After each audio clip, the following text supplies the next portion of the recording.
দাম্পত্য জীবনে সুখী হতে হলে সবর এবং শকর এই দুইটা মূল মন্ত্রের কোনো বিকল্প পথ খোলা নেই। সেটা স্বামীর জন্য প্রযোজ্য, স্ত্রীর জন্য প্রযোজ্য।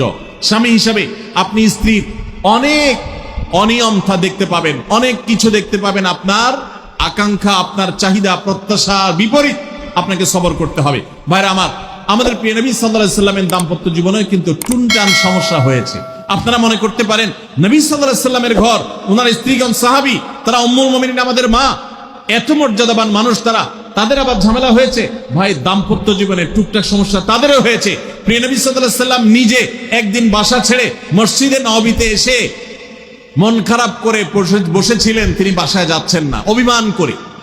ওমর রাদিয়াল্লাহু তাআলা আনহু বিষয়টা বুঝতে পেরে, তার মেয়ে যেহেতু নবী সাল্লাল্লাহু আলাইহি সাল্লামের স্ত্রী, তিনি সেখানে গিয়ে ভেতরে প্রবেশ করে তার সাথে কথা বলে তথ্য উদ্ঘাটন করে সেটা মিটমাট করার ব্যবস্থা করেছেন।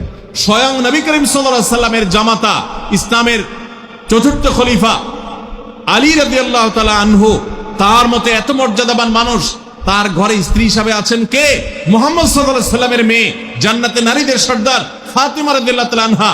এত বড় মানুষ তারা, স্বামী স্ত্রী দুইজন, দুই দিককার নেতৃত্বে, একজন যুবকদের নেতৃত্ব দিবে, আরেকজন জান্নাতি যুবতীদের, নারীদের নেতৃত্ব দিবে।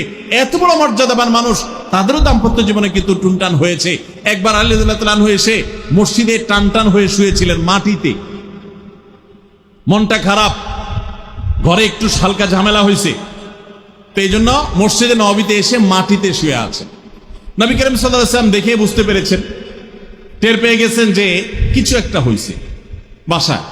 তখন তিনি জামাইকে ডেকে বললেন, কুমিয়া আবা তুরাব, এ মাটির বাপ, মাটিতে শুয়ে আছেন। এজন্য রসিকতা করে বললেন, এ মাটির বাপ, উঠো, দাঁড়াও, দেখি কি হয়েছে বলো।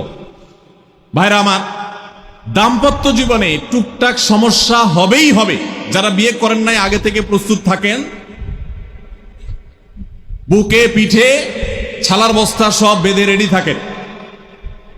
বিশেষ করে সময় যেভাবে গড়াচ্ছে, তাতে করে সামনে থেকে হেলমেট পরেও যাওয়া লাগতে পারে।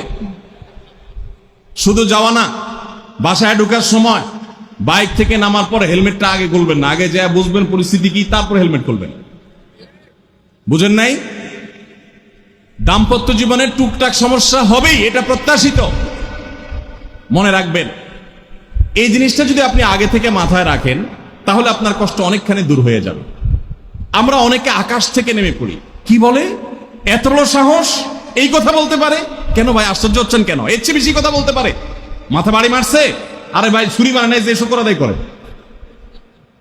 বুঝেন নাই কথা? একই কথা বোনদের জন্য প্রযোজ্য। আমার মা বোন যারা শুনছেন তাদেরকে বলছি, আপনার স্বামীর একটা কথা শুনে আপনি আকাশ থেকে নেমে পড়ছেন, আকাশ ভেঙে পড়ছে মাথার উপরে।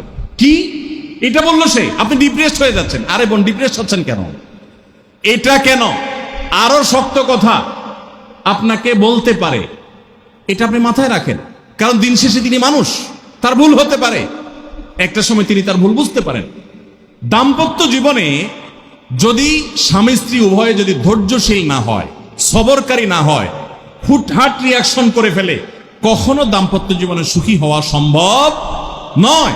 মনে রাখতে হবে, একসাথে থাকতে গেলে, দুইটা পাতিল একসাথে থাকতে গেলে টুনটান লাগে না? বাধে হয় না?